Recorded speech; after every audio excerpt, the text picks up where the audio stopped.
Welcome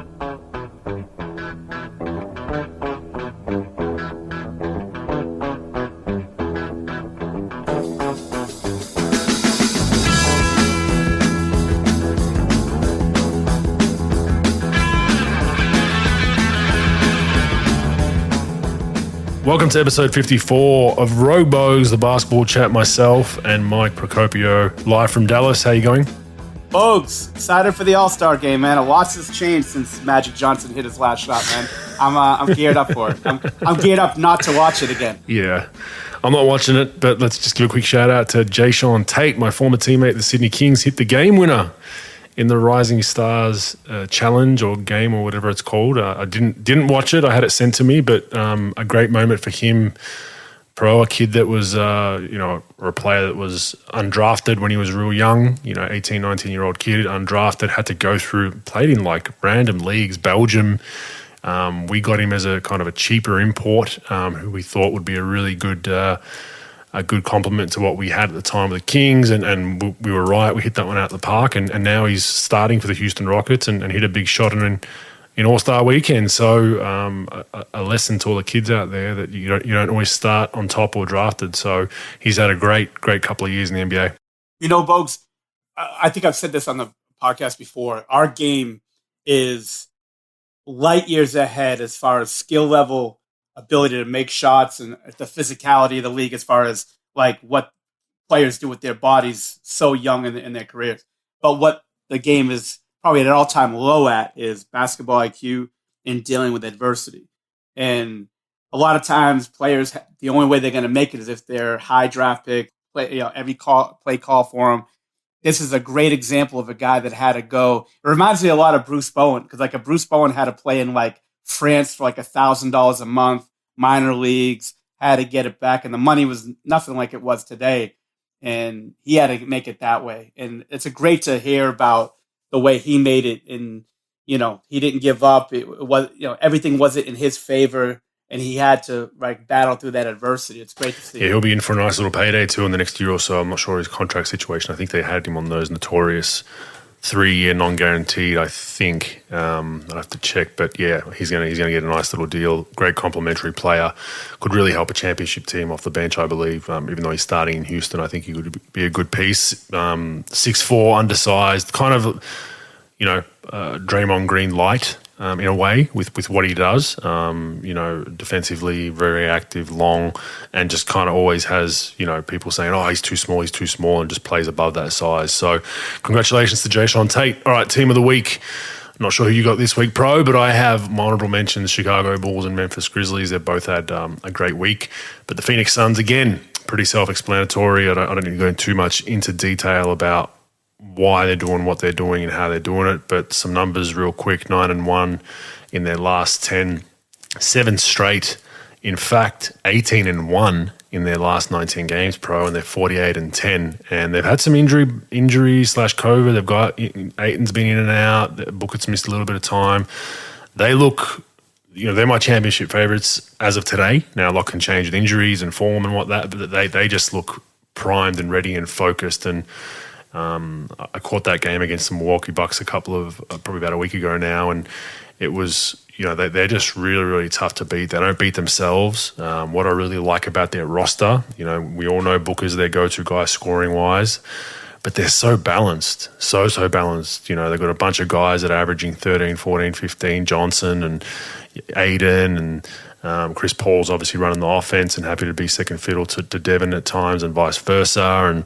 And Bridge, there's just so many guys that are doing great things for the Phoenix Suns, and we've gone into their numbers numerous times because they've been or at least my team of the week. But I mean, what more can you say about them, Pro? Are they your championship favorite at this point? At this point, I think they're the best team right now, and they're my championship favorite as well. I think they're really good. They're so good in so many ways. And I think, obviously, last year's championship run gave them so much confidence, especially the younger players, that it's the first time, being there. And I just think that they complement each other. They've got stars at multiple positions. And I think they're going to be hell on wheels to reckon with if they stay healthy and everything goes their way that way, into the playoffs. I think they're 7 games, tough. That's a very tough team to beat. You got to beat them 4 times out of 7, and that's what I'm looking at in a playoff series. If healthy and they're rolling with this lineup now and they're fully healthy, I mean, very, very tough team to beat. And kudos to the Bucks for doing it because, that was a very, very tough series and they looked down and out last season in the finals. But, yeah, Phoenix are my favorites. Who you got? I've got the Dallas Mavericks, 7 out of 10. Though 3 out of the last 4. I think they're rolling on all cylinders. I think they're playing really well. I mean, Tim Hardaway Jr. went down against Golden State not too long ago. Thought that was going to be a big, take a big hit, but they just keep rolling along. I mean, with Luka obviously averaging 27 and 9 and 9. I mean, but what I really like about them is they defend. They defend. They move the ball. Their role players play well. They're down at their 3-point shooting this year where they were last year, but I just think it reminds me a lot of their championship team in 11, except they don't have that defensive, like in the center's position. They don't have that Tyson Chandler, stopper as far as rim protector and things like that. But I think they're really good. They may not be good enough to make a long title run, make the conference final type, but I think they could definitely win a round, if not 2, if they get things going. I think they've done a great job. Jason Kidd and his staff's done great. And I just think they play together. They're really fun to watch. They're starting to roll. They're definitely starting to roll. It's looking like it's starting to come together for them. If you can get Luka to start the season in shape like he is now, they're probably closer to 1, 2, 3 in the West, to be honest with you. That really hurt them when he was out. The Hardaway injury, they've adapted well. Dinwiddie and Bertans have been good acquisitions. So you got to give them credit for that front office move, which is a lot of people scratch their head with. But I think it was a decent one. It then keeps the ball, it makes it quite clear that Luke is our 1, 2, 3 and 4th option instead of being. Yeah. And that's problematic. Just because you got so much riding in that one player, but it is. But at least it now puts it like it's not even close. Whereas there was always that push pull with Porzingis. It felt like we're always having these conversations around. It became clearer and clearer that it was Luka 1 and Porzingis 3, 4, 5 maybe. But I think that was probably a bit of a problem there. And I think now there is a lot of pressure when it's one guy. If he gets hurt or plays bad, you don't win games. But I think now it's really, the outlining roles for everyone on that team. It's starting to become much more clearer, and you factor in Brunson and Finney Smith and Dwight Powell and all these guys, and I think they're just comfortable in their roles as a young team, which is very rare. To have guys of that age to be okay to be like, I still haven't probably really shown everything I can do as a young fella, but I'm okay to buy into this role. I'm okay to buy in, Finney Smith's a prime example, bought into his role, just signed a big contract because of it. His numbers aren't jumping at you off the page as far as statistically, but they know how valuable he is to their team. They know how valuable he is at the defensive end and what he brings, and a much improved 3-point shooter. So, yeah, I think Dallas are really looking good, and it'll be interesting to see if they can pick up maybe that defensive big in the buyout market. I'm looking at the Lakers, and I'm like, sure, they've got Dwight and DeAndre, and they're rumored to be in the mix for Tristan Thompson, of course. Just like, surely one of those bigs. Carlisle said he's going to the Bulls, though. He did say he did, but I just. He's a first. I just don't get why the Lakers would even look at him when you got 2 bigs you're not playing already. So I would anticipate DeAndre will be bought out or waived, and someone will be able to, maybe Dallas could pick him up and have him as a nice insurance policy. So we'll watch that space. But Carlisle's never wrong, I guess. So we'll see what that was in it. He's the first head coach ever to announce someone's getting waived and then announcing to the next team they're going to. Hey, that was pretty fucking special. Yeah, I saw that. And I saw Draymond's comments, funnily enough, said that what if Tristan had a media deal to announce it to make some money, that, Draymond was having a crack at Rick Carlisle. Like, what are you doing, dude? I found that pretty interesting as well. Well, I got 3 words for that. Actually 4. Wah, wah, wah, wah. Yeah, it was just funny. Because I wouldn't even think of that. Like, it's like, what was he going to do, a decision type sit down? And speaking of Tristan Thompson, did he really give a thank you note to the fans of Indiana? Did he really do? I saw it. I heard thought he did. I'm going Onion article again. I saw the thing and I was like, this can't be real. Someone's photoshopped this or like edited it to make it look like that. It was legit, and he was serious. That was fantastic. I mean, that stuff to me I love when that stuff comes up like that. That's awesome. The guy was there for literally like 72 hours, and he writes a letter. I hope he did.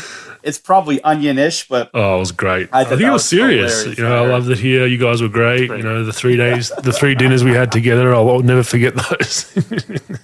Now that's a pro. That is a pro to Pro's me. pro. Like, anybody could think that up. That's good. All right, team of the week. My shitty team of the week. Charlotte Hornets. They've been in my sights for a while. They almost did it last week, but the Lakers, pipped them just because all the shenanigans going on down there. But they're in some trouble, bro. They have fallen off a cliff. They have lost 3 in a row, 1-9 in the last 10. They had some issues with just rumors that it's with the injuries and the COVID, not meshing like it was. I mean, early on in the season, they were rolling. They were probably the surprise team. Them in Cleveland, at least in the first month or two, were really surprising. They got a legitimate chance to get better. They're young, they're starting to build, but overall 29-31, and just I doubt they fall out just because there's a big, they could. They're one game away from 11 and out of the play-in, and then New York's in 12, and they're 4 games behind 10, and they're playing like shit. So I think Washington's the only one that can probably jump them. And they're not playing well either, so they've been pretty lucky in that fact. But here's a fun fact for you, Pro. So as bad as they've been, they're number 1 in the league in scoring, Pro.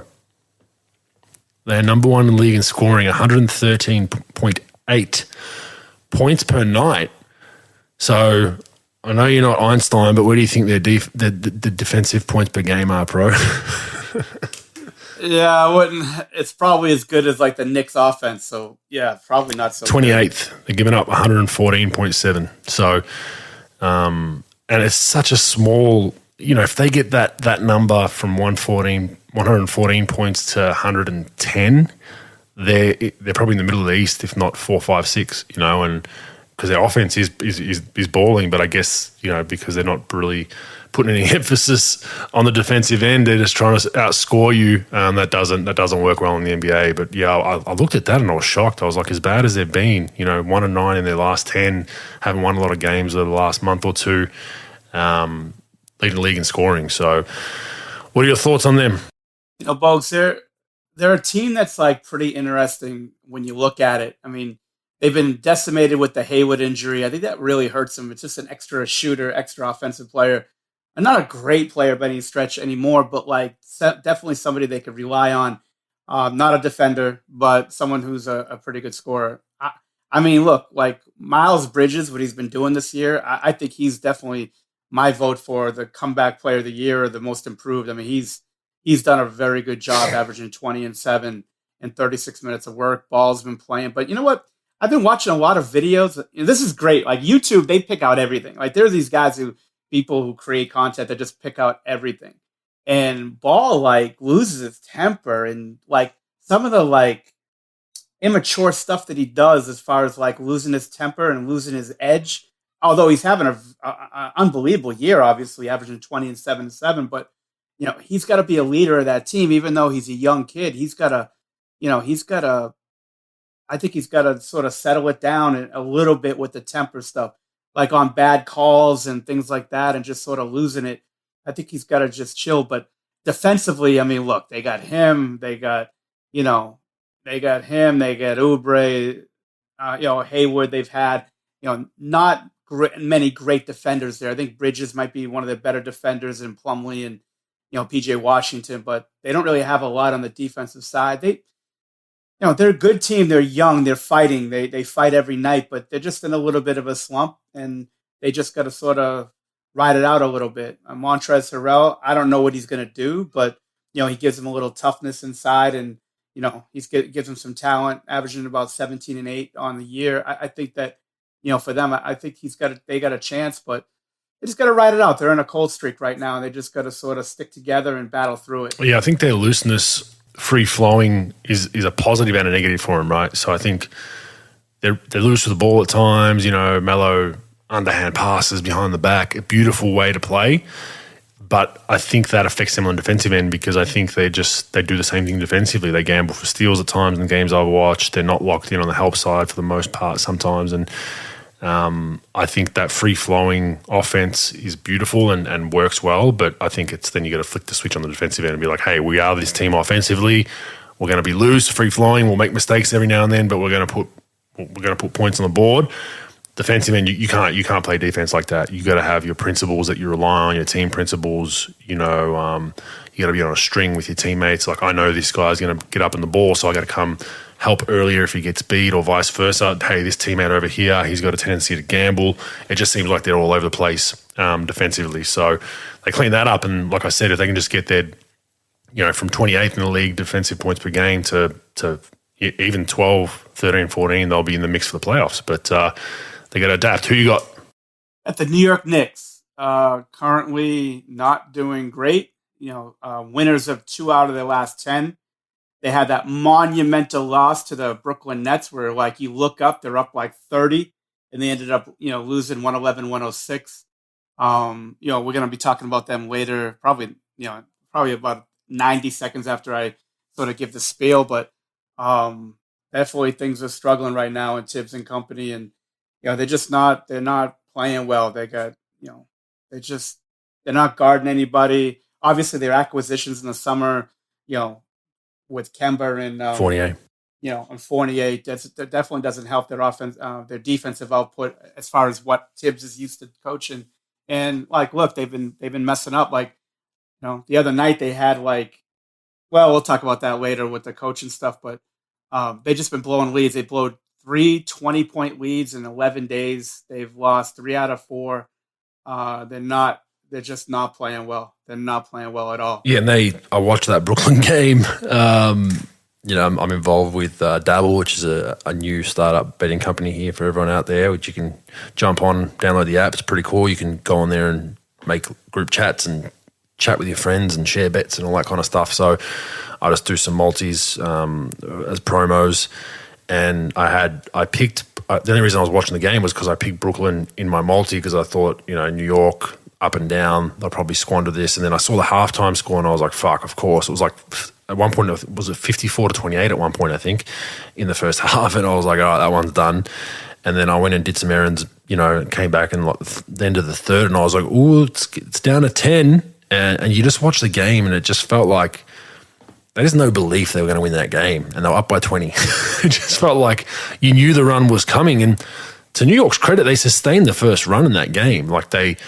It got from 22 down to 8, and they pushed it back out to 12 or 14. You thought, okay, they're going to steady out, and then they just squandered the whole thing in the fourth quarter. And it was just stupid mistakes defensively, wide open feet set threes to Patty Mills, going under on Patty, and you're just and that's momentum of the NBA game. It's like Brooklyn got some confidence in them, and then, they made a big shot late in that game, and, you just felt for New York in a way, but you're just like, man, what is going on? And it's not something you're accustomed seeing with a Tibbs team, right? That accountability on the defensive end and all that usually is something they're pretty good at, or at least average to above average at, and they're horrible defensively. And they have a great rim protection. They have enough athletes. They just, Fournier's a decent defender internationally, just in the NBA, doesn't really guard.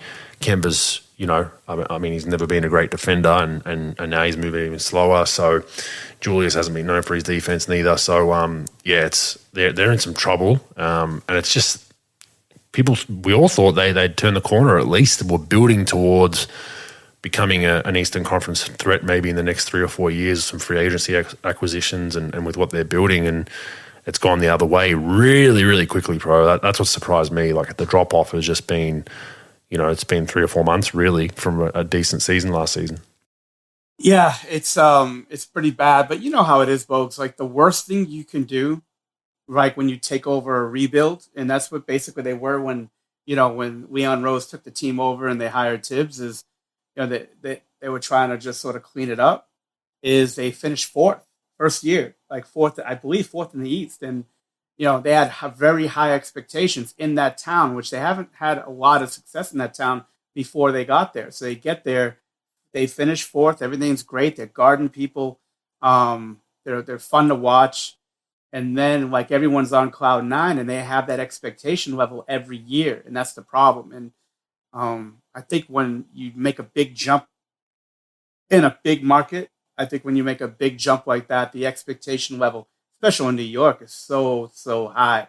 And I think that sort of nipped them in the bud. And we'll talk about it, I guess, in our next segment. But it's it's pretty unfortunate to watch. Yeah, that is our next segment. So Thibs is already on the hot seat.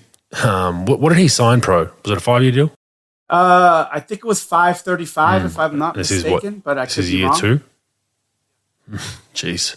Anyway, on the hot seat, our source has already revealed that he needs a miracle to survive just to get to the halfway point of next season. So some rumblings are starting now. William Wesley, pro, Worldwide Wes. He's better known for being a schmoozer of any celebrity athlete and their dog. Most NBA games and nightclubs around the NBA circuit. But apparently he's pointing the finger directly at Thibs. You wouldn't point it at the front office, pro, because the roster I put together was sensational, right? You'd point it at the coach. That's just the way it works. These are the rumors coming out of New York. And look, the same old stories are emerging on Thibs, which is what people that probably want him out within the organization will go to, and overplaying guys, which he does at times. You have to say he does play guys high minutes, but stuck in his old ways, won't adjust to the new game.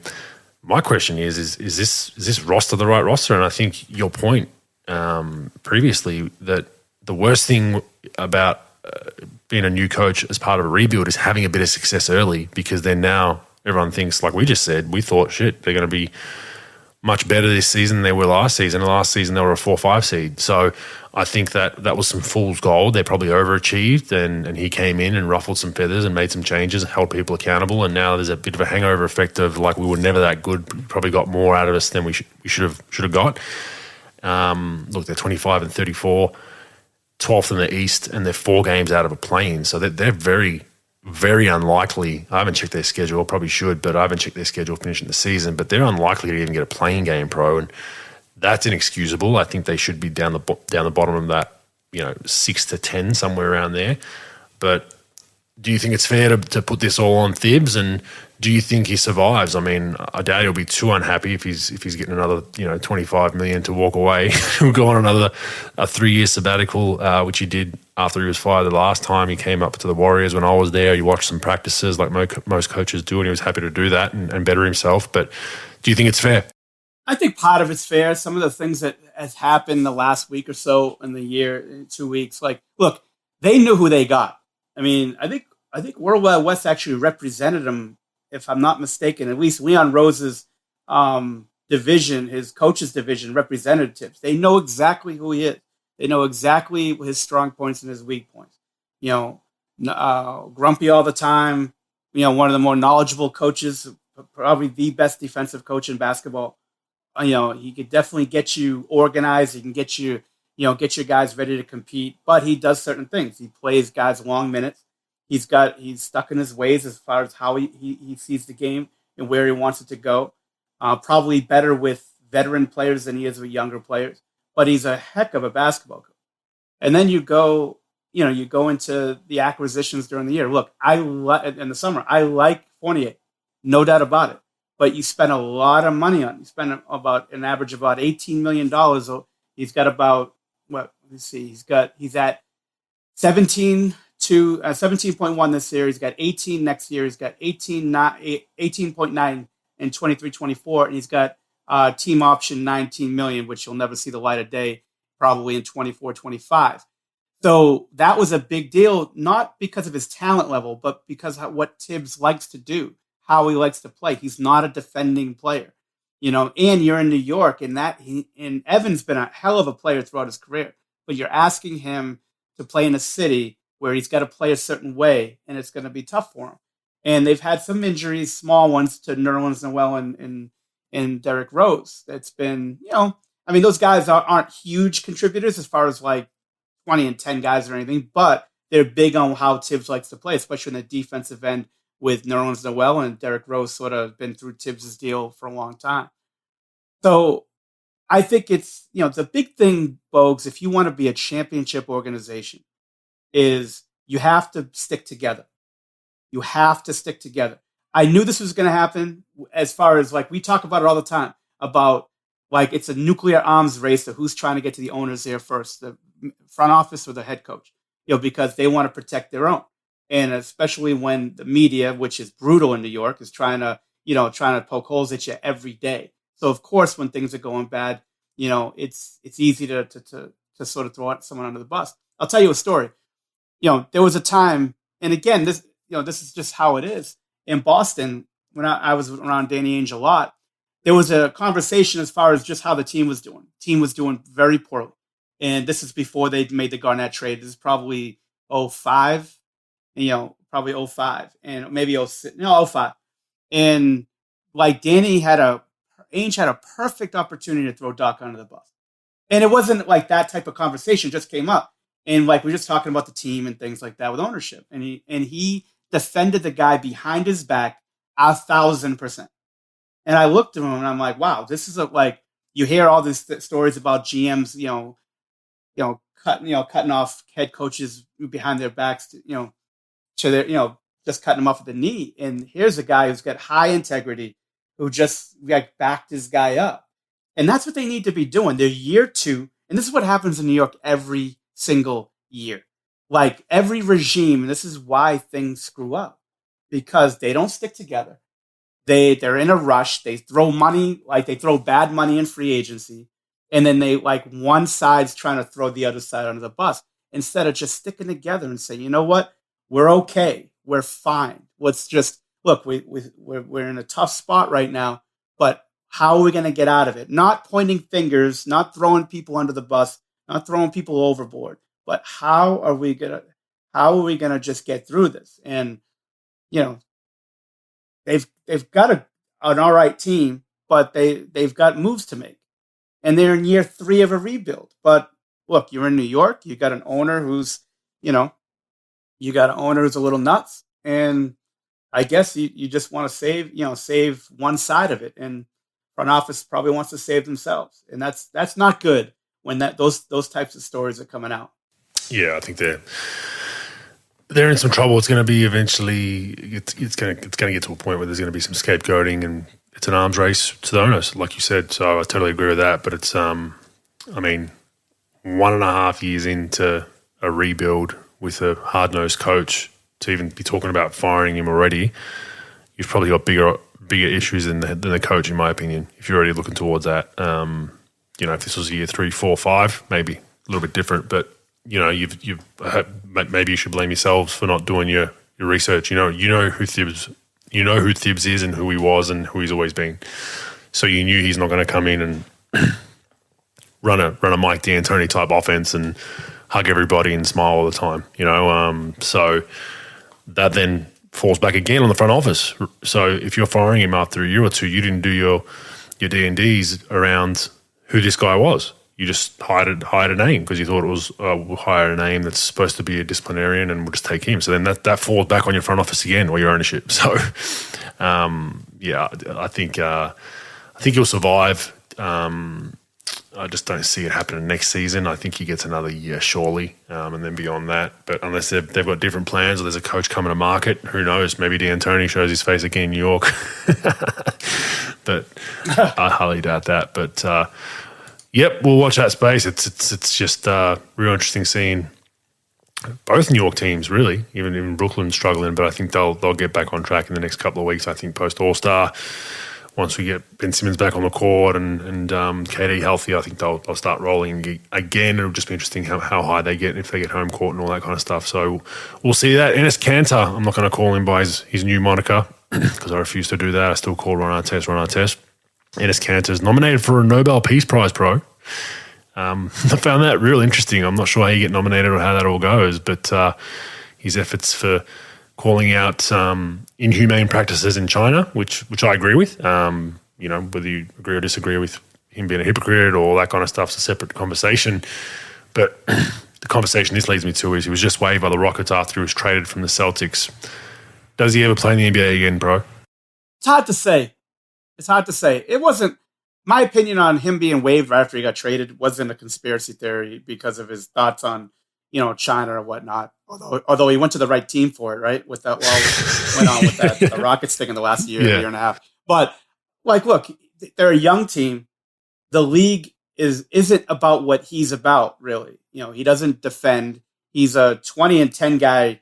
If you give him enough minutes, a 20-10 guy for sure. He on a bad team. He doesn't guard anybody. He can't shoot. But he could put up numbers. But they're a young team. They've got young kids to give minutes to. I'm not saying he's over the hill, but usually a lot of times when you throw players in trades, it's just for because they make the money work. So they had no ideas of grandeur about this guy leading them into the playoffs, like Hakeem Olajuwon. They knew it was going to be a transactional deal. They got him. They're going to waive him. Their young guys are going to play. There's no real spots in the rotation for him. Give him a chance to play somewhere else if he wants to, and if they want him. But I don't think it was anything. I don't think it was any type of JFK second shooter type deal. But as far as will he play in the NBA again? Oh man, never say never, right? I think a team could sign him, but everyone's trying to get younger, and where the league's going, I could see why teams wouldn't want him. And then you got the whole thing about look, he's been a little bit loose-lipped about his teams too. I don't mind if he's calling out China or calling this out, calling that out, but when you start saying, well, they're not playing me because of this, you start getting a little bit nutty. You've been out to see, those cartoons where you've been out to sea for 98 days without eating, and you see everybody that you look at looks like a cheeseburger. He's losing his fucking mind a little bit. He's got to chill a little bit with throwing his own team under the bus if he's not playing, and then everything's conspiracy. But I think he could still play in the league again. I would say it's like a 60-40 that he plays in the league again. I think another team, might want to, 10-day, non-guaranteed deal here and there. But I don't know, Bogues. What do you think? Yeah, I agree. I don't think it was a conspiracy as to him being traded. I think the money worked. Houston, Boston trade money worked. Houston don't need him. They don't need another veteran there that's clogging up minutes. But I will say I think he's done in the NBA. I just don't think a team will want to deal with that attention of China. I think there's I don't think there's a big effort to blackball him. I don't think Adam Silver's having daily meetings about it, but I think there's probably a bit of a unspokenness about it with teams, if that makes sense. So I don't think teams are actively saying, we don't want this guy because it's going to hurt our branding with China. I think it's just known that it will. It's just a known thing. So I don't think it's a conspiracy to that extent, but I just think teams will just be like, you know what? We're a championship team. We don't need that kind of veteran on our bench because he's too outspoken. Or we're a young team. We don't need that veteran because he could cause problems. So I really don't think he gets back in the league. He's already talked about potentially going to sign in Greece and play somewhere else. Although that might be dangerous because that's a little bit closer to Turkey. He could disappear Very one close. night, having a frappe in Athens or Thessaloniki. But yeah, I think I'm going to go on record. I don't think it's 60-40. I think it's more 80-20, 90-10. I think he's out. I think he's out of the league, bro. Folks, you know what's so funny about this political bullshit? Every fucking Republican thought that guy was fucking, Nikola Jokic. He's the greatest player in the league being blackballed, blah, blah, blah. And every Democrat thought he was like fucking Johnny Jokic and thought he was a bum.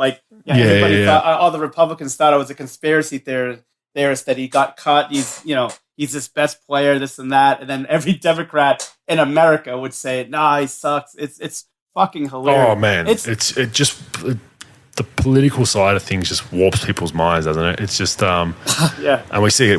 We see it every day, so we're not going to talk about it too much. But touching on that, there was obviously would have been a right-leaning or a Republican leaning publication. You'd have to Google it, but it said potential Hall of Famer Enes Kanter blackballed from the NBA, and I saw that and I was like, come on, man! I was like, oh, this is. That's a bit much. And then, on the other extreme, it's like he shouldn't even be playing. Did I get it right?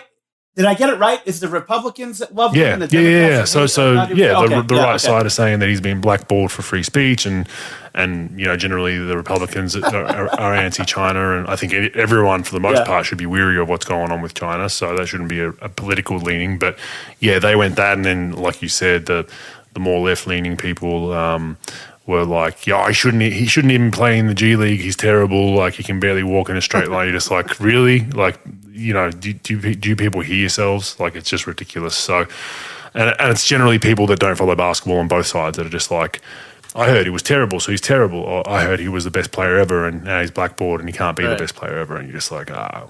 But interesting nonetheless. We'll watch his space. So I'm interested to hear any fans out there. Listeners, let me know if you think he will be back in the NBA anytime soon. Maybe we'll call him the Sydney Kings. Get our Chinese. Yeah, why not? Alienate our 1% Chinese fan base even further. So we'll see how that goes. All right, LeBron. We spoke about this last week, so we'll write on another one, Pro. We kind of flagged that, I kind of mentioned that I would not be surprised if Cleveland was a prime destination for him to end up. If he's in free agency, just with everything going on, he's now sent a message out to everybody in the league. I will play for whichever team drafts Bronny. So, is that tampering, Pro? Question: Is that potentially tampering? Not with him. He's got a bulletproof vest on for sure. It's borderline, because it is borderline, but story for another day. Anyway, he also said that he's open to return to the Cleveland Cavaliers, Pro. So it's going to be interesting to see how this all plays out, because he's still got some juice left in those legs, and we can't argue with the branding and the presence and the mystique about having LeBron James put on a jersey in whatever, potentially small market, big market, whatever, to play with his son, making history, all the attention. I mean, ESPN's just going to be, they're going to have so much lotion and tissues on their reporting desks every game for LeBron playing with his son, right? So we'll have to hear about that every second minute. They'll probably have some sort of chart on the side of the screen about. Oh, without doubt. Like when they had the Heatles with the Miami Heat, I was just like, oh god, like you couldn't even watch it. It was just overdone too much. But interesting anyway. So that solidifies what we spoke about last week. We don't have to get too much into that, but it was interesting to hear LeBron put it out there officially, quotable. Zion Williamson could require second surgery on his right foot, bro. Now, my people in New Orleans, bro, he has gone stealth. Has not been around the club for a number of weeks / months, and has shut off all communication, Pro. That's what I'm hearing. So, not sure why. I mean, I think he's coming. He'll come in for a day or two every now and then. Hey, can we come in and at least see your foot? we're the team that you're employed by. Can you at least come to our facility? And I think he comes in, and then you'll see a photo every now and then that he's, everything's normal. But from what I hear behind the scenes, he's not around at all, Pro. Very concerning, especially if he has to get another bout of surgery on his foot. Now, feet, for the smallest of guys, can cause you problems. Zion, not the smallest of guys, and overweight still, more pressure on that right foot. It is. I just don't know. This is going to end poorly in New Orleans. It's just a matter of how poorly, in my opinion. Yeah, I heard 3 beignets places have already went bankrupt since he's gone to Portland and left town. So that's a big hit to the economy as far as the the fried foods and the pastry industry in the New Orleans area. But it's not going to end well. It's not, especially if he needs a second surgery on that.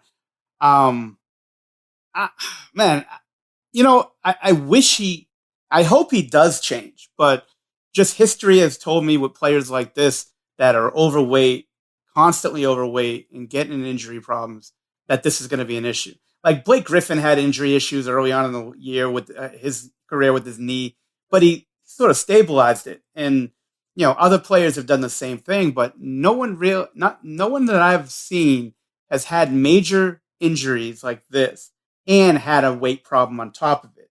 That is a killer right there. So I don't think it's going to end well, especially if he's ghosting them and he's not showing up and he's doing his thing. No one really knows because we're not inside, but your people are telling you that, if he's going to pull a James Harden with this stuff, it's not going to be good. That's what it's looking like. Yeah. This will deteriorate pretty soon. So for people not familiar, the way I'd like to get your thoughts on this too, Pro. The way it works with injuries and whatnot, there are some NBA teams that say, let's say you just did your ACL, they might say, hey, we're happy for you to, not happy for you, but if you really want to do your rehab in, say you play for New Orleans and you want to do your rehab in LA in a warmer city with some people your agent's familiar with, teams usually, they're not celebrating the fact that you're doing that, but they'll especially if you're a star, they'll let you do it. So sometimes teams will. I've had teammates that had a teammate. I think Bobby Simmons, my second season, had really bad plantar fasciitis issues, and we didn't see him for like 5 months of the season. He was just in LA. We did see him when we played the Clippers and the Lakers, and that was it. And he just signed a 6-year, $48 million deal at that point, right? So there's some teams that let you do that. There's some teams that are like, under no circumstances are you doing your rehab anywhere else. We're paying your salary. You do your shit. You're staying here all summer, blah, blah, blah, blah, blah. What are your thoughts on it, bro? I mean, you're part of player development. A guy has a medium to long-term injury where he's out at least 4 to 5 months, maybe more. Were you okay with guys going, home to either their home city or to a warmer climate or somewhere else and just get away and do their rehab? Or would you want them around the team still being around the guys, touch and feel, and then the team monitoring them at all costs, or a hybrid? Because some guys do that as well. They'll go away for 2 weeks and then come back for 2 weeks or whatever. What are your thoughts on it, and what were you most comfortable with as player development? Well, when I was in Dallas, we had Casey Smith, who, in my opinion, is probably the best trainer in the league without question, as far as like his expertise and keeping players healthy. So I would definitely, like, in my opinion, would want to go to Casey if it was, the decision fell on my shoulders. Say, hey, what do you think? First, I'd like especially with a guy like Casey, I'd want him around my team. I'd want him around the team. I wouldn't want him to go off too far. You've got medical experts with your team. Depending on the organization, of course, how good or bad they are. But if you got people who are the best in their industry, like, I would want them to do the significant time with them. It depends on what the injury is too, Bogues. Like, if it's like you're out for the year and the medical guy goes, look, it really doesn't matter. We could start the rehab here and then we could ship him to LA or wherever he wants to go. But if it's somewhere where it's going to be a couple of months or what have you, like, be around the team, be around your teammates. If you want to take 3 days here and there to go wherever, or if you want to visit family or what have you, that's fine. But I think I would rather them around my team. I wouldn't want them to go somewhere else, because what does that say about your team, your medical staff or your training staff? Like, it depends though, because like Casey was so good. When I was in Boston, we had Ed Lissert, who was unbelievable, training staff in Boston. So, I guess it depends. I had so much sort of confidence in what Casey could do at keeping people healthy that I'd want him to stay. But it depends on the organization, folks. What would you want? Like, as a player, you probably want to go wherever, but do you think you'd want to stay? Like, on your end of things, what do you think? Yeah, I think, look, if it's a long-term, an injury where you're playing well, something happens, you're out for the rest of the season, I think the mental health thing is definitely something that you factor in. Or you're in a contract year or whatever it is, right? And it just, you can tell it's just flawed. It's kind of like me with my elbow. It just floored me. I stuck around, but it floored me, man, because I was a career year individually with my numbers, playing really well, finally got the team back to the playoffs in Milwaukee. And then it was tough mentally for me, really tough. So I understand the mental health side of it. But I think the hybrid one is good. So, hey, we're not going to make the playoffs anyway, or hey, we know this is tough for you, go take a month.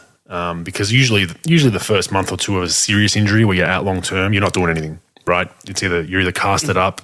Let's say you broke your ankle, you cast it up, they're making sure nothing else splints off the bone, and then it's probably surgery after that or whatever it is. So I'm cool with the hybrid approach.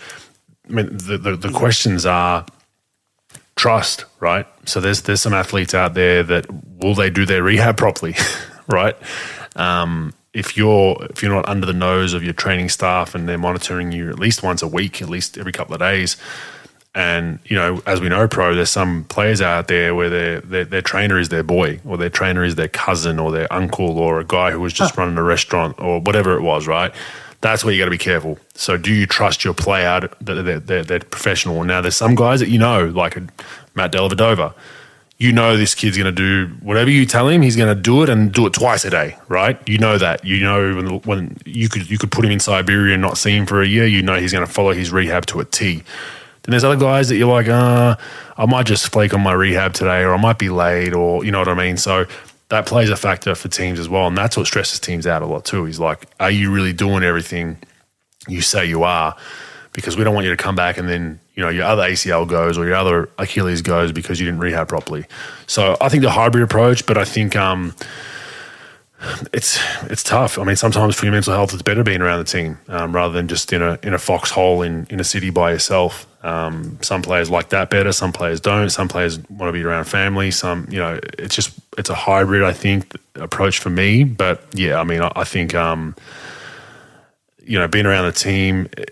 The other thing is it can be hard. Say you have a season-ending injury and you're with the team in season. Who takes precedence in that? It's the players that are playing, that are fit and healthy. So that's the other problem. Sometimes guys that are in long rehab bouts, they probably don't feel like they're getting as much attention, and rightfully so. You're hurt because a trainer's got to get through the first 15 players, get them ready, taped up, strapped up, ice. So then you either come super early before that, or usually it's after that, and then the trainer might be worn out. You know what I mean? So then there's that plays a part as well, right? Where you don't feel like you're probably getting enough in as you should, because they're in season now. And the off season's a different story. So I think a hybrid approach is fair, but I mean, to be able to do what Zion's reportedly doing and just go quiet, go stealth, and not be in communication with an injury that's pretty serious, with now potentially going into surgery, not good, and being the franchise guy. So I think they've done well in getting some insurance in McCollum. I really do. I think, at least they've got something still left as a core if Zion does flake and not play again for him and end up moving. So that'll be interesting to watch in itself, even if he was healthy. Yeah, I think it's something too, Bogues, that I think communication is the best thing. Get everybody in a room, the agent, the player, the medical staff, the coach, the general manager, and talk it out. And I think that they definitely need to spend a lot of time around the team personnel, but I think as a player, I think you have to have the open mind of, okay, look, they've got millions of dollars riding on me, especially a franchise player. They got millions of dollars riding on me. The franchise is basically riding on me and my health. I got to sort of at least listen to what they have to say. On the team standpoint, depending on how long the injury is and who the player is, you got to say, okay, look, like, what do you think's best for the player? Let's listen to their thoughts as far as what they want to do a little bit. Let's try to make some compromises, but not a lot. Not that something that's going to risk setbacks in his body or his diet or his workload. We need to monitor that, and it's good to be in the city. But look, you've got millions of dollars riding on this kid, especially this kid. It's not like it's not like somebody it's not like it's, I don't know, Tony Snell or something. It's a guy who's going to be carrying the bacon, carrying everything on this organization, carrying the whole team. Bringing home the bacon, I think that's the term I was going to say. But I think you have to get in a room and you have to figure it out and talk to each other. I don't think you should jam something down someone's throat on this is what you're doing and that's it. But I think that you have to, as an organization, you have to cover your bases. You have to make sure that you're doing the best thing for the player. And then the players got to understand that, look, they got to give me a little bit of leeway when I can, but I have to listen to what they say. I mean, they're the medical staff. That's the problem, though, Bogues. The same thing with the Kawhi Leonard thing and some of these other people who lost faith in their organization's medical team. When you do that and you think that they're not capable, that's when there's a big problem. Sort of with Donovan Mitchell and the Utah medical staff. That's why the medical staff isn't there anymore. Like what happened to them last year, with the injury stuff in the playoffs. When they lose faith in you, you're done. So you got to at least, I think you have to present it to a way that what you're doing. This is the best case for the player, And if there's any concessions to be made for the player, we'll do it. But we got to protect our player. We got to protect the asset. Totally agree. We'll see how that all goes in New Orleans. Hopefully they can get it back on track. All right, James Harden forgets to file his paperwork for his extension, pro. Forgets in quotation marks. Yes. Will be a free agent in the off-season. Now, pro, give me a conspiracy theory. Is this an accident? No chance. No fucking What is it, a $40 million forget or $50 million forget? Oops. Oops. Yeah, there's no chance. I'm sorry. Like, you could say whatever you want. There's no way that this is a forget. This is a $46.9 million forget. No fucking chance. I don't know who James Harden's agent is these days, but there's no fucking chance. $47 million. So look, it's smart. Look, if he, when I heard it, I was like, there's no chance. I know why he did it, because A, he could still sign the thing in June if he wants to. And now he's got an out. If things are fucked up, he can go. He could become an unrestricted free agent. If things go well, you're like, fuck, I forgot. No doubt. I'll sign this in June and we're good. Or they could just sign his extension. But, I thought that was pretty funny. What do you think, Bogues? Oh, he didn't forget. Well, the fact that the media even printed that without, grilling him on it is hilarious in itself. You're not forgetting a $50 million extension, which is interesting because he, reportedly was all in at all costs to go to Philly. Why wouldn't you at least commit another year? Very, very strange. Maybe he thinks, can he get an extra year maybe? Can he get – No, he can't? No, I don't think so. I think it's just wait a minute. See, I don't think they have his bird rights. I'm almost positive they don't have it. Because he signed a short-term deal in Brooklyn. He was only there 1 year in Brooklyn. Although, wait a minute, they acquire him in a trade, so I think they acquire his bird rights. So they have his bird rights. So maybe I'm not sure, but maybe they could sign into an extension. I'm not sure on this. I'm not a cap guy, but they could do the extension, I guess. But I think he's just sort of keeping his options open just in case. Yeah, in case Embiid goes down, has another long-term injury, he'll just jump ship again. Just go to the next. Yeah, and that's the thing. When he says he's all in, it's like dating a stripper. I mean, you don't expect a stripper to not cheat on you, right? It's like you take somebody, it's like you want to marry somebody who's cheated on their last 3 husbands. I mean, you just don't know. And look, I get it. He doesn't want to be trapped in a place that he doesn't think it's best for him. But as an organization, it's tough to trust that. But Daryl Morey loves that guy. I've talked about it 1,000 times. He loves the guy. He has total trust that if there's a championship to be won in Philly, that it's going to run through James Harden. Probably more than Embiid, although he will never say that. But he'll trust James Harden more than he does Embiid, just because of his prior relationship with him and what he's done for him in Houston. And there's no Daryl Morey if there's no James Harden. So, I think they're all in on him and they're just going to go forward with it. But it's tough when a guy like that says he's all in, it's like when a stripper says, I love you, honey, and it doesn't matter how much you take. I mean, come on. You can't trust that, can you? I'm interested to see if there's any frustrations. I doubt there will be, but if Embiid's numbers significantly drop because of touches and usage in what's potentially an MVP year for him with James back, that's going to be interesting too. And that's interesting, Bogues. You're right. I didn't think of that. Yeah, because he's going to lose touches. I mean, it could potentially be similar to what he's doing, but he's not going to get the usage with James. The step back between the legs, cha-cha-cha that you always quote. I mean, will there be a frustration there with Joel probably missing it? Because he could potentially miss out. If he has but has lower numbers than he's had up to now in March and April because of the usage of James, and then Jokic overtakes him even, arguably more than he is now, and he loses an MVP race. I just wonder if that'll go down well there. We'll see. That's human nature and what you have to deal with. All right, Adam Silver. This is quote pro.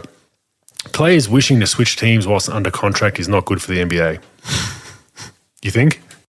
Well, that's a profound statement. Does he realize he's the commissioner? Yeah. You're the guy. You're the guy that can fix this. Go look at a mirror. You're the guy that can fix it. You can put in all kinds of rules and negotiate a new in your CBA, and sit with the owners and figure this out and sit with the unions. You're the guy that can figure it out. So given that quote in the media was interesting to me because it's just a nothing quote. It's like, yeah, it's not good. Not good. Okay. So, yeah, I wonder if they'll try to fix it or if we'll get another quote in 2 years' time saying, yep, I told you it was bad. But I didn't fix it, but it was bad. I'm quoted as saying that 2 years ago. I think enough owners are in his ear right now that I think this is where it starts. It starts with a quote, and then he'll be like, all right, we got to try to do something with this. I don't think he'll put his foot down. Well, he never has on anything. He'll try to, not on that, and not when it comes to money in players' pockets for sure. But I think that he's going to have to put his foot down a little bit and just make some concessions. I don't think it's going to go totally 180 on the whole free agency forced trade thing. But it'll be interesting to see where he goes. Yep. We'll see. All right. Final little tidbit. I'm giving some quote love to Jared Allen, pro. He was at the Rising Stars game, because he's an all-star, obviously. So they go to some of the events and they sit courtside. He was copying shit because of his outfit, bro. I think he just wore a nice set of jeans and a hoodie. Nothing extravagant, very, very casual.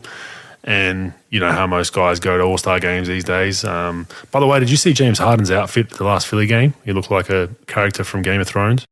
Somebody told me about it. I haven't seen it. Go watch it. Go and find a photo. Hilarious. But anyway, so yeah, Jared Allen didn't wear anything extravagant. And I guess the media asked him about, you get some hate online, what are you wearing, blah, blah, blah. And he just wrote, I thought I looked all right. And he said, what am I supposed to do, wear a $5,000 chain? So he's gone up in my book just for that very quote because he is himself and he's not trying to be something that he's not. So I really, really respect that. And it's kind of the way he plays basketball, to be honest with you, bro. Yeah, no, I like him. He's just sort of does his thing. He doesn't really care. He's pretty low key for an all-star type player. You would think you would hear more from him and all that, but I like it. I like the jeans and hooded sweatshirt look. But I mean, if there's another rule that has to be put in, Bogues, they got to do something with dress code, man. I mean, some of the extravagant shit that you see, and not in a good way extravagant, they got to do something. No, I mean, they won't, but it's getting a little out of hand with some of the stuff that's worn on the sideline. Yeah, you got to express yourself, bro. You have to express yourself. Yeah, some of the stuff's ridiculous, and I mean, each to their own. I'm not a fashionista, so I was always told when I was giving guys shit about their dumb outfits that you don't know nothing about fashion, Bogues. I'm like, yeah, I know that's shit though. I know whatever you're wearing doesn't look good. So I used to banter a lot with Festus Ezeli because he had a lot of players have fashion people that put together outfits for him, and a few times he came to games in some wild shit. So I'd give him shit, and they'd just say, the old Australian veteran, what do you know about fashion? And I'm like, yeah, you're probably right, but at the same time, I know enough that's bad. I don't like it. So I mean, it looks like a bad Zoolander movie sometimes. Seeing the shit that they got on, it's pretty fucked up. And it's literally for those not like I said, what I just said is true. It's literally a fashionista, fashion designer, fashion company in LA or New York, and they send players 7 outfits for a week, and they'll be actually boxed individually per day with every item you're meant to wear together. So it'll be you wear this shirt with these pants with this belt with a bow tie and this blazer, and then wear this watch, and it's just like. And they give them money for that? Not only shitload of money. Stuff, well, it's not free stuff. Right? They're paying for the clothes for the most part. I mean, there's the big time stars, maybe LeBron and whatnot, they'd be getting that shit for free because a designer would love to have them promote it.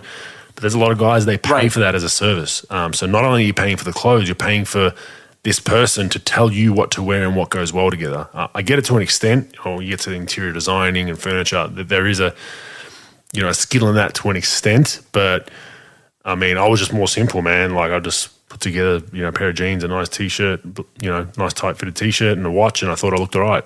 But yeah, I just couldn't come to grips with paying you to tell me what to wear and then paying you a fee for that on top of the expensive clothes that you're overcharging me for as well. I was just like, nah, I can't do that. Not me. But that's how it works. A lot of the NBA players do that. So when you see those funky outfits, a lot of them aren't even picking it themselves, which is just mind-boggling. They're writing a check for $10K and not picking it themselves, bro. Which, each to their own, bro. That's the way we're going. And just to finish this off, I spoke about Jason Tate. I looked it up. His contract, he's in that suicide 3-year scenario, bro. He has a team option next season at $1.782 million. Now, I hope they might go into a negotiation this offseason. No. You don't think? No fucking chance. That slice of pizza, or the 9 of them that I had before the show, had a better chance of negotiating me not eating it than them saying, oh no, we've got you on this 27-year deal for minimum salary, but we're going to give you $9 million because we're No. But what I'm saying is, bro, wouldn't it be better suited for them if they really like who he is as a guy, as a player, they love him, the organization? Wouldn't it make sense to opt out of the team option? Well, you have the negotiation before, but you say, hey, we're going to opt you out if you sign this extension, so we'll opt out and then we'll re-sign you for a 4-year, 30, whatever it is. So it kind of stops him going to open market. Obviously, there is the risk, the Carlos Boozer risk, that they decline the option and he goes somewhere else. But wouldn't that be a conversation they should have if they want to keep him? Or you just think it just won't happen at all? Because there's some risk that he could play even better next season and then his value goes up even more for him. This is true.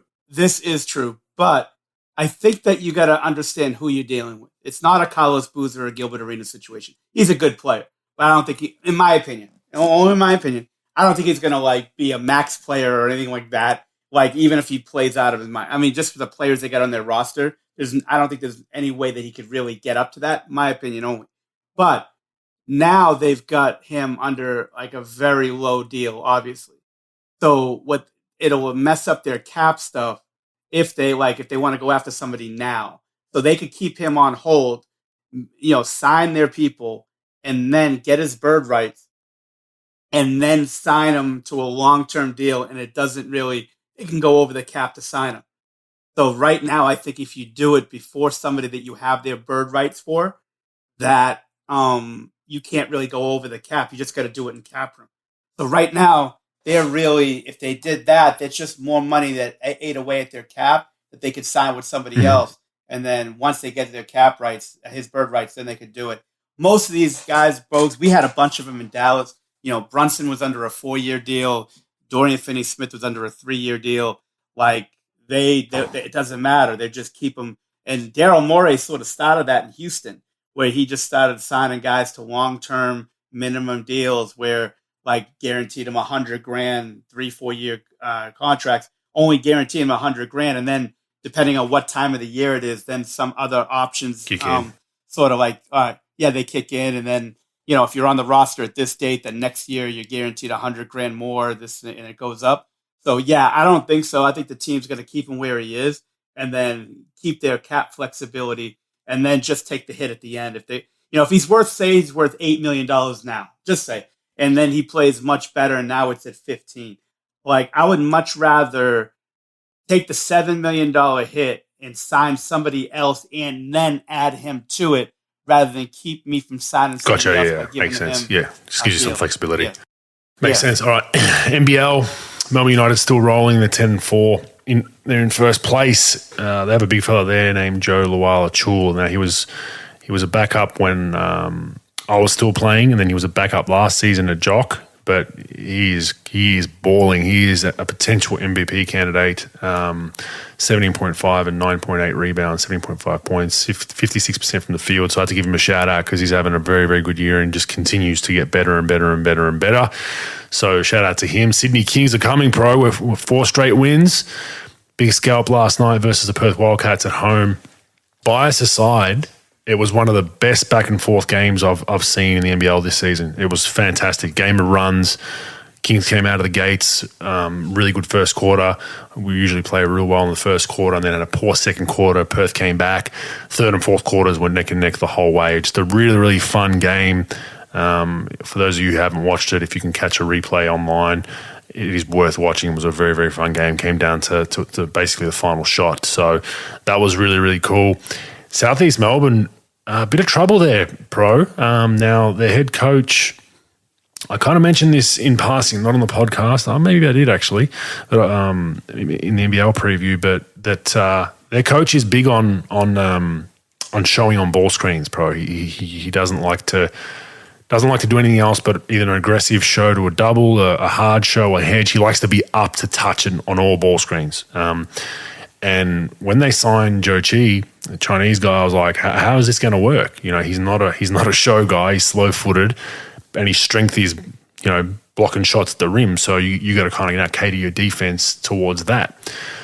Well, last game looks as though he got benched. Only played 12 minutes, a bit of foul trouble. But I started to notice a trend that they're starting to move away from him in portions of games where they really want to get stops, because now I'm not sure if Simon Mitchell, head coach there, is comfortable coaching bigs in a drop. Now, that's an art form in itself. You got to have a good defensive system. All the players around you need to be adept to knowing that, hey, we've got a big in a drop. I need to really chase over and really make sure I run the guard off the three into the big. And I don't think he's comfortable or knows how to coach that. So I think this is exactly what I thought was going to happen. Joe Chi's now somewhat looks like he's in the doghouse in phases of games, and it's a shame because they've got a great talent on the offensive end that I just don't think is going to be there. So just an interesting one for Southeast Melbourne Phoenix fans out there to see how that plays out, Pro. But as you know, it is if you don't know how to coach that drops, or you've never really had that as your team defense, it's not as easy as just saying, hey, big guy, you just stand under the rim. Yeah, Bogues, it's tough because, in my opinion, I think you have to be able to coach your system around your players, not your players around your system, in the sense that if you have a player that actually has a lot of talent at your level and could really help you, you got to try to keep them on the floor. Look, you've been coaching. Yeah, he's been coaching, I'm sure, for a while. And he's not comfortable coaching that style. But if you have somebody that could really help you like that on the offensive end, that's the kid that was in Houston, right? The shooter, like the pick and pop. He could pick and pop, skilled kid from China. Yep. Yeah. So, yeah, I mean, if you got a guy who could help you on the floor like that on the offensive end, to keep him keep him off the floor, it's different if you're Dwight Howard, you can't make free throws, right? And you're such a liability with free throws, and you got to get him off the floor. Or, we talked about different types of centers and things like that. But I don't know, man. If you can't coach, I don't know. In my opinion, keep him on the floor and just put him in a drop in those situations. But if you're going to put the kid in the doghouse only for that he can't really guard up to touch, which no one's really doing that on a regular basis anyway. It's just tough for me to understand. Well, just historically, their team was a real up-to-touch team for the last 2 years. That's where they had success, and it just seems like that's the way he likes to coach. He doesn't, and like I said, you really have to teach it drops. It's not as easy as just saying put the big fella under the bucket. There's ways to, there's drops that can be up to touch early into a retreat drop, right? So there's different types of drops. For those not familiar, that means that, if my guy's going to set a ball screen, a drop means that I'm not up. I'm just kind of waiting for the guard to dribble into me. But then there's ways of maybe sometimes I follow my big up to the screen and I'm showing my numbers at the three, and then I retreat. There's different ways to do it, and that comes down to coaching. So I think there's probably a little bit of maybe he just doesn't have enough confidence that he's done that before, and falls back to what he's confident in, which is the show. So it'll be interesting to watch his space, because the NBL obviously want Joe Chi to do as well as they can because of the Chinese market and everything that comes with all that. And if he starts getting 10 to 12 minutes a game, it's not going to be good for that. So it'll be interesting to see how that all goes. But the coach is paid to win games and do what he thinks is good for his team. So just a small note for everyone out there watching those games. So we'll see how it goes. Folks, it's interesting, though, why the GM wouldn't have spoken to him and say, look, can he play your style? Can he play? I don't want to get you in trouble for talking about your league like that. I don't know if any rule against it, but in my opinion, if I was a GM, I'd probably have a conversation with the coach. Say, look, this is who we're going to acquire. Can he play in your system fully? Because I want to maximize the talent of the kid. But if you're not going to play him, let's just not sign him, and we'll sign somebody that's more. Because if you trust, a lot of GMs wouldn't care. At least in the NBA, they would just say, we're going to sign this guy because he's too good. But I'm just surprised that they didn't have that conversation. look, this is who he is. We know what he can and can't do. Can he fit this system so we can go forward with it, or we're just going to go to someone else? It's a little strange. We know what he can do. He can pay the coach's salary in marketing alone, pro.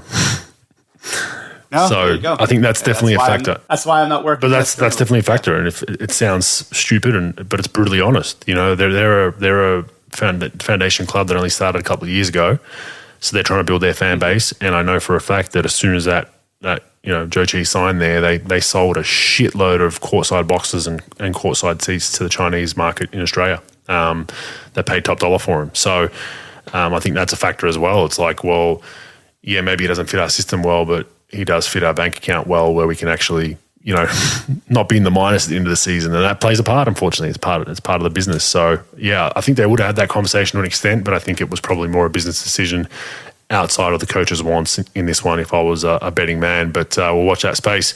All right, stats useful and useless.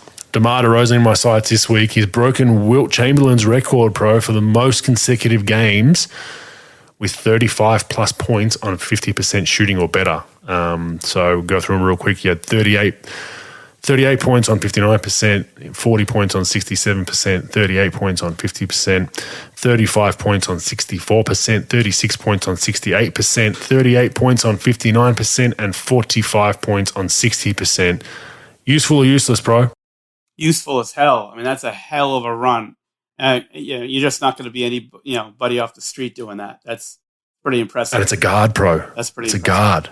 That's the most impressive thing out of this. Wilt Chamberlain, for the most part, shot layups, dunks, offensive rebounds, worked in the paint for the most part. DeMar DeRozan arguably takes what everyone considers analytically the worst shot in basketball, pull-up twos, turnaround twos, but he's an absolute maestro in that area. Fadeaways, both shoulders, like really, really good at 18, 19, 20 feet, even closer. But to do this as a guard, bro, that's what is alarming to me. I mean, to shoot those kind of numbers, he's brought the three in as well, starting to shoot that a little bit more from time to time. He's not going to feel those down again, but those numbers are insane to beat. And Wilt has many other records that'll stand for a long, long time, but to get one of Wilt's, I think, to me, is useful. So well done to DeMar DeRozan on that one. All right, the Nuggets are outscoring opponents by 15.3 points per 100 possessions when Nikola Jokic is on the court. They are outscored by 5.4 points when he's off the court. That is a 20.7 on-off net rating. It is the highest in the NBA, and Jokic obviously is the league's most impactful player. Just to give you some context around the on-off net rating for other MVP candidates, Steph 15.0, Giannis 12.5, DeMar DeRozan 10.9, Embiid 10.7, CP3 6.3, and Jokic is at 20.7. Pro, useful or useless? Useful as hell. Mm-hmm. Useful as hell. I mean, the guy is. I mean, for that team, he's the most valuable player to his team. Maybe Luka Doncic might be. Yeah. Oh, I mean, you gave me the numbers. He's not, but I think with Jokic's full team, with Murray and Porter and those guys healthy, I think that maybe that goes down a little bit as far as like his impact if without him versus with him. But I think it's useful as hell. I mean, I think that he is what that team goes around. I mean, there's no one that could really carry the load like that guy can. I think definitely useful. Yeah, useful as can be. He's a dominant force. That disparity of 20 odd points with him off the floor difference from -5 to +15. With the roster right now, that is not a great roster. Like I said, you remove Jokic from that roster, I don't think they're even a playing team as of right now. With Murray and Porter out, of course, I think they'll be very lucky to get a 9-10 seed. And like my argument I made last week, the week before, I still think some of these other teams with MVP candidates would still somewhat be in the mix for a playoff/playing game. So that tells me a lot. And he's carrying a team that is not great and not filled with a lot of talent to still being very competitive every night. So congratulations to Jokic on those mind-boggling numbers. Useful. Last one, the Heat have drawn 82 charges this season, pro. The next team has 44. Useful, useless? Useful. It just tells you how much, dedication to defense and, grinding teams out and playing hard-nosed. that the Miami Heat is. Spoelstra, unbelievable coach, and those guys are sort of, they're system oriented, probably the best system oriented team in the whole league. So I would say it's useful. It's the first. I think it's the first across the board sweep hat trick. Yeah, I would say useful as yeah. well. I would say useful as think? well. Now I do have Kyle Lowry, who is always in the top 3 or 4 in charges taken. Do you think it is more aimed towards the fact that they have players that like taking charges, or do you think it's, like you just said, the fact that Miami really try to emphasize grind out type defense, or is it probably a mix? Like, we're going to recruit guys that fit this system. I would say 80-20. I would say 80-20 to player. I think just like if you're good or if you're bad, it all depends if your players are good or bad. I think system has about 10% to do with it. 15% top. So no, I think it's mostly because of the players they have. Let's be honest. They've got types of players that, that sort of fit that mold of, players that, Jimmy Butler, Lowry, Morris, like guys like that. Bam's been like that. We talked to Lowry. We talked about Lowry already. So, maybe not necessarily like a Tyler Hero yet, but, I think most of the other guys are sort of like that. They're into that type of play, and probably the bench guys that they have that they've gone undrafted or they picked up off the street, that they know that the only way to survive there is a way to play that way. But I think most of the players that are frontline minute guys, I think that they have already been like that. What do you think, Bogues? I totally agree. I think you got to recruit the players that want to do that, because there's no point getting players in that, hey, we need to take more charges, and the guy's taken 1 charge in like 5 years. So I think they definitely do a good job of recruiting guys that fit their system, and they obviously implement that, and it's a priority for them. I know some guys that have played there, and they say, look, it is an army-like type system day to day there. They practice a hell of a lot. They're very demanding of their players compared to most NBA teams, and I guess that's why they've pretty much had a very good bout of sustained success over the last 20, 30 years. Like I said a couple of weeks ago, they had about 2 or 3 years where they were really bad, win-loss wise, when D-Wade was hurt and they were transitioning. But for the most part, they're always in the mix, which is great. Yeah, I totally agree with that. What you got for us this week? Folks, fact or fake news. On a good side, Cleveland Cavaliers have been the biggest surprise in the first half of the NBA season as far as how they're doing right now, as far as like being a surprise good team.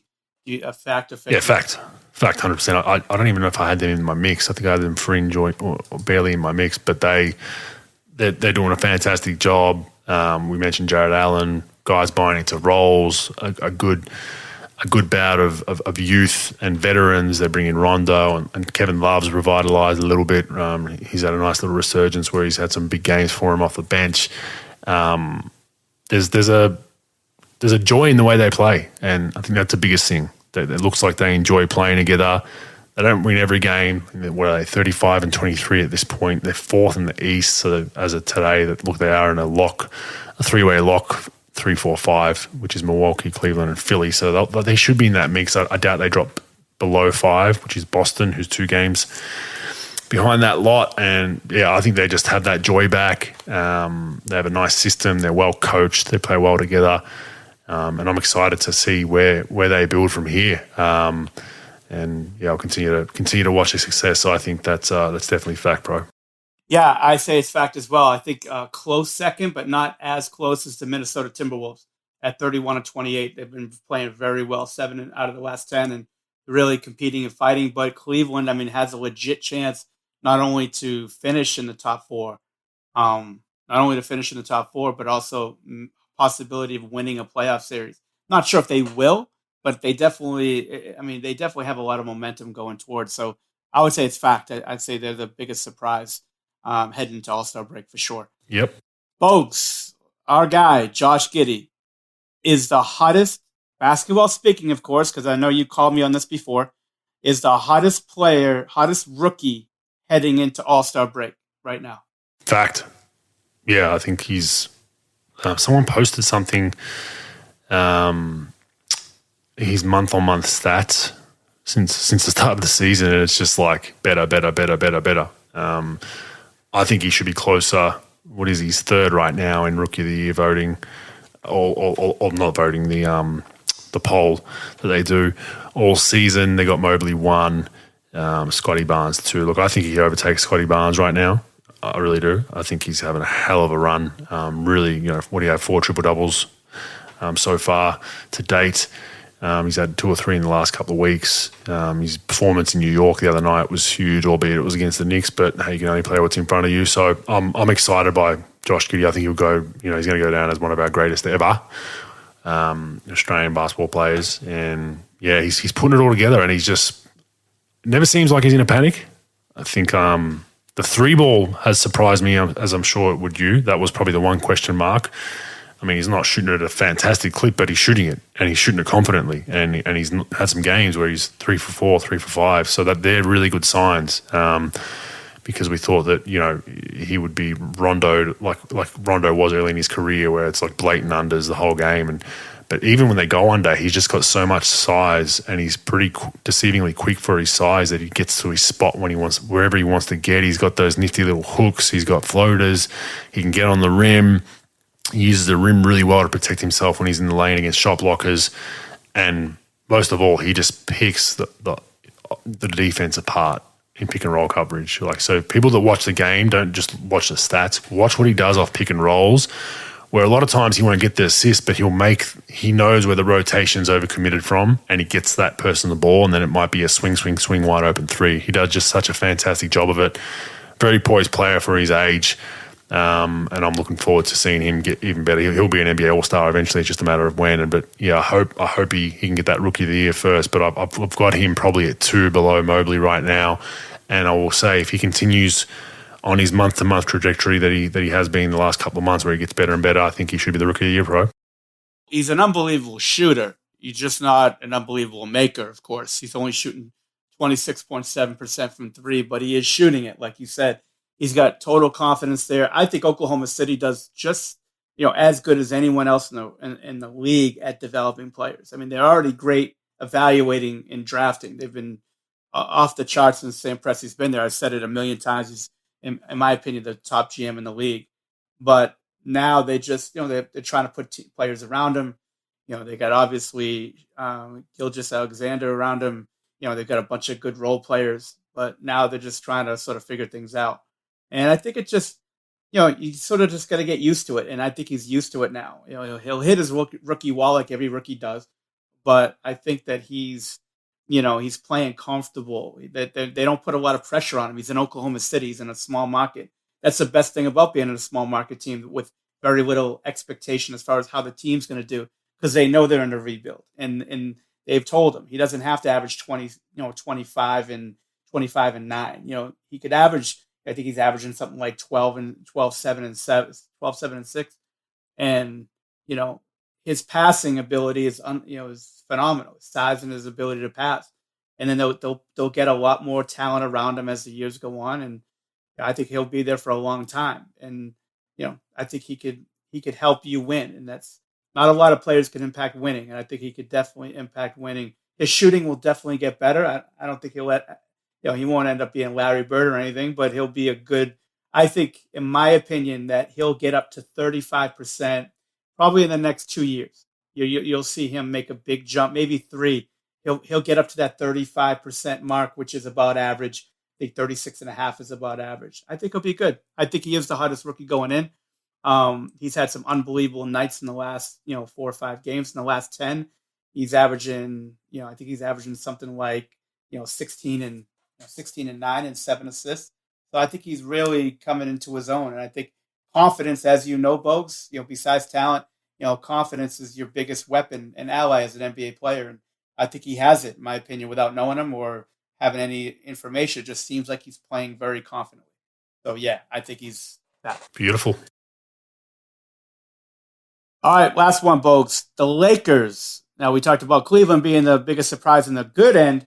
The Lakers are the biggest underachievers in the first half of the NBA season. Fact or fiction? Beyond fact. Yeah, the talent they have on that roster, we knew it wasn't a great fit. We've been quoted as saying that, but they should be better than where they're at. I would say fact. And on top of that, it's the other one is the Knicks. So the two biggest markets in the NBA, I think, are the biggest underachievers in the first half of the NBA season, bro. So fact. Yeah, I'd say fact to myself. At first, I looked at Milwaukee and I'm like, fifth. But, they've had COVID injury just like everybody else. It's not like they underachieved as far as their talent.